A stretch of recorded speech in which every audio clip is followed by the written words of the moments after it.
അധ്യായം 15.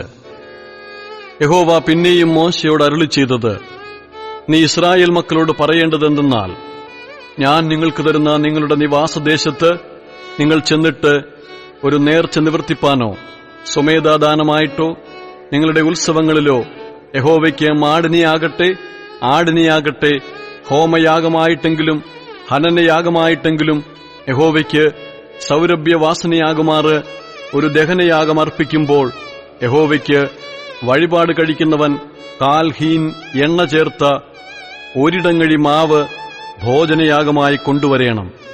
ഹോമയാഗത്തിനും ഹനനയാഗത്തിനും പാനീയയാഗമായി നീ ആടൊന്നിന് 1/4 ഹീൻ വീഞ്ഞു കൊണ്ടുവരേണം. ആട്ടുകൊറ്റനായാൽ ഹീനിൽ 1/3 എണ്ണ ചേർത്ത 2 ഇടങ്ങഴി മാവ് ഭോജനയാഗമായി കൊണ്ടുവരേണം. അതിന്റെ പാനീയയാഗത്തിന് ഹീനിൽ 1/3 വീഞ്ഞും യഹോവയ്ക്ക് സൗരഭ്യവാസനയായി അർപ്പിക്കണം.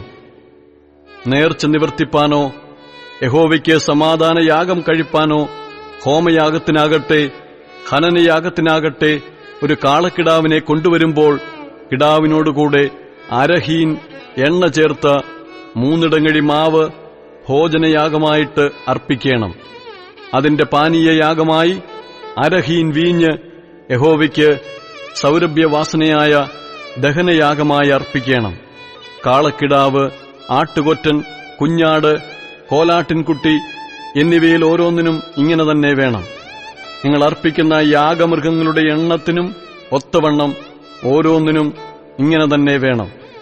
സ്വദേശിയായവനൊക്കെയും യഹോവയ്ക്ക് സൗരഭ്യവാസനയായ ദഹനയാഗമർപ്പിക്കുമ്പോൾ ഇതെല്ലാം ഇങ്ങനെ തന്നെ അനുഷ്ഠിക്കണം.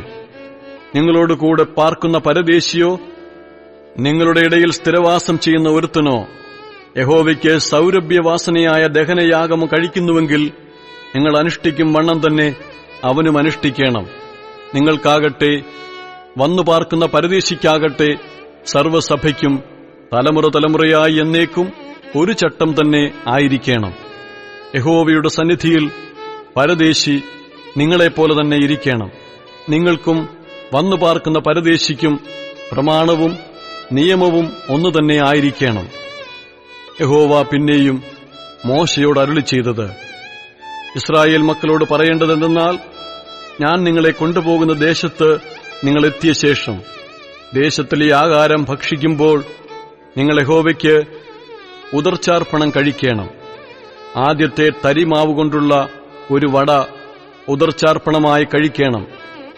മെതിക്കളത്തിന്റെ ഉദർച്ചാർപ്പണം പോലെ തന്നെ അത് ഉദർച്ച ചെയ്യണം. ഇങ്ങനെ നിങ്ങൾ തലമുറയായി ആദ്യത്തെ തരിമാവുകൊണ്ട് യഹോവയ്ക്ക് ഉദർച്ചാർപ്പണം കഴിക്കണം. യഹോവ മോശയോട് കൽപ്പിച്ച ഈ സകല കൽപ്പനകളിലും യാതൊന്നെങ്കിലും യഹോവ മോശയോട് കൽപ്പിച്ച നാൾ മുതൽ തലമുറയായി യഹോവ മോശ മുഖാന്തരം നിങ്ങളോട് കൽപ്പിച്ച സകലത്തിലും യാതൊന്നെങ്കിലും നിങ്ങൾ പ്രമാണിക്കാതെ തെറ്റു ചെയ്താൽ, അറിയാതെ കണ്ട് അബദ്ധവശാൽ സഭ വല്ലതും ചെയ്തു പോയാൽ, സഭയെല്ലാം കൂടെ ഹോമയാഗത്തിനായി ഒരു കാളക്കിടാവിനെയും പാപയാഗത്തിനായി ഒരു കോലാട്ടുകൊറ്റനെയും ചട്ടപ്രകാരം അതിനുള്ള ഭോജനയാഗത്തോടും പാനീയയാഗത്തോടും കൂടെ യഹോവയ്ക്ക് സൗരഭ്യവാസനയായി അർപ്പിക്കണം. ഇങ്ങനെ പുരോഹിതൻ ഇസ്രായേൽ മക്കളുടെ സർവ്വസഭയ്ക്കും വേണ്ടി പ്രായശ്ചിത്തം കഴിക്കണം. എന്നാൽ അത് അവരോട് ക്ഷമിക്കപ്പെടും. അത് അബദ്ധവശാൽ സംഭവിക്കുകയും അവർ തങ്ങളുടെ അബദ്ധത്തിനായിട്ട് യഹോവയ്ക്ക് ദഹനയാഗമായി തങ്ങളുടെ വഴിപാടും പാപയാഗവും യഹോവയുടെ സന്നിധിയിൽ അർപ്പിക്കുകയും ചെയ്തുവല്ലോ. എന്നാൽ അത് ഇസ്രായേൽ മക്കളുടെ സർവ്വസഭയോടും അവരുടെ ഇടയിൽ വന്നു പാർക്കുന്ന പരദേശിയോടും ക്ഷമിക്കപ്പെടും. തെറ്റ് സർവ്വജനത്തിനുമുള്ളതായിരുന്നുവല്ലോ. ഒരാൾ അബദ്ധവശാൽ പാപം ചെയ്താൽ അവൻ തനിക്കുവേണ്ടി പാപയാഗത്തിനായി 1 വയസ്സ് പ്രായമുള്ള ഒരു പെൺകോലാട്ടിനെ അർപ്പിക്കണം. അബദ്ധവശാൽ പാപം ചെയ്തവന് പാപപരിഹാരം വരുത്തുവാൻ പുരോഹിതൻ അവനുവേണ്ടി യഹോവയുടെ സന്നിധിയിൽ പ്രായശ്ചിത്ത കർമ്മം അനുഷ്ഠിക്കണം. എന്നാൽ അത് അവനോട് ക്ഷമിക്കപ്പെടും. ഇസ്രായേൽ മക്കളുടെ ഇടയിൽ അബദ്ധവശാൽ പാപം ചെയ്യുന്നവൻ സ്വദേശിയോ വന്നു പാർക്കുന്ന പരദേശിയോ ആയാലും പ്രമാണം ഒന്നു തന്നെ ആയിരിക്കണം.